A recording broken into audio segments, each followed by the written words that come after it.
राज्यात सध्या खराब रस्त्यांचा विषय ऐरणीवर आला असतानाच रत्नागिरी शहरामध्ये चक्क जिल्हाधिकारी कार्यालयांच्या ऑफिसच्या दारामध्येच या ठिकाणी खड्डे पडलेले पाहायला मिळत आहेत। शहरातल्या मुख्य दळणवळण मधला हा रस्ता आहे।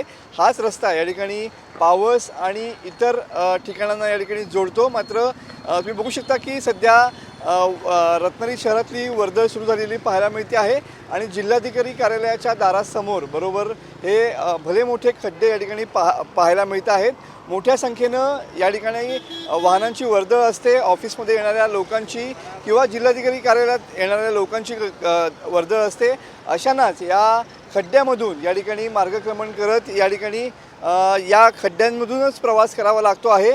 राज्यातल्या ग्रामीण भागातली अवस्था रस्त्यांची दयनीय असतानाच आता पुन्हा एकदा शहरातील रस्तेसुद्धा या ठिकाणी रस्त्यामधील खड्डे हा विषयसुद्धा या ठिकाणी ऐरणीवरती आलेला पाहायला मिळतोय। तुम्ही बघू शकता की मोठ्या संख्येनं हे खड्डे या ठिकाणी पडलेले आहेत। जवळपास 3 फुटांपासून ते अगदी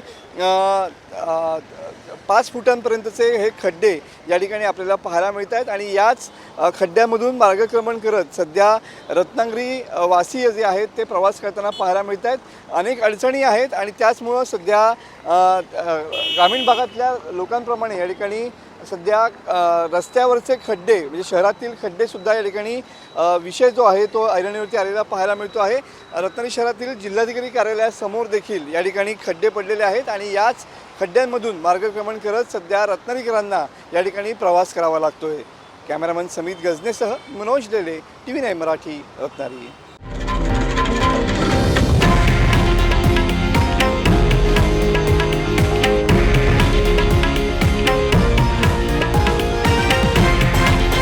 हे आहे देशातील नंबर 1 न्यूज नेटवर्क आणि आपण पाहत आहात TV9 मराठी, एकमेव।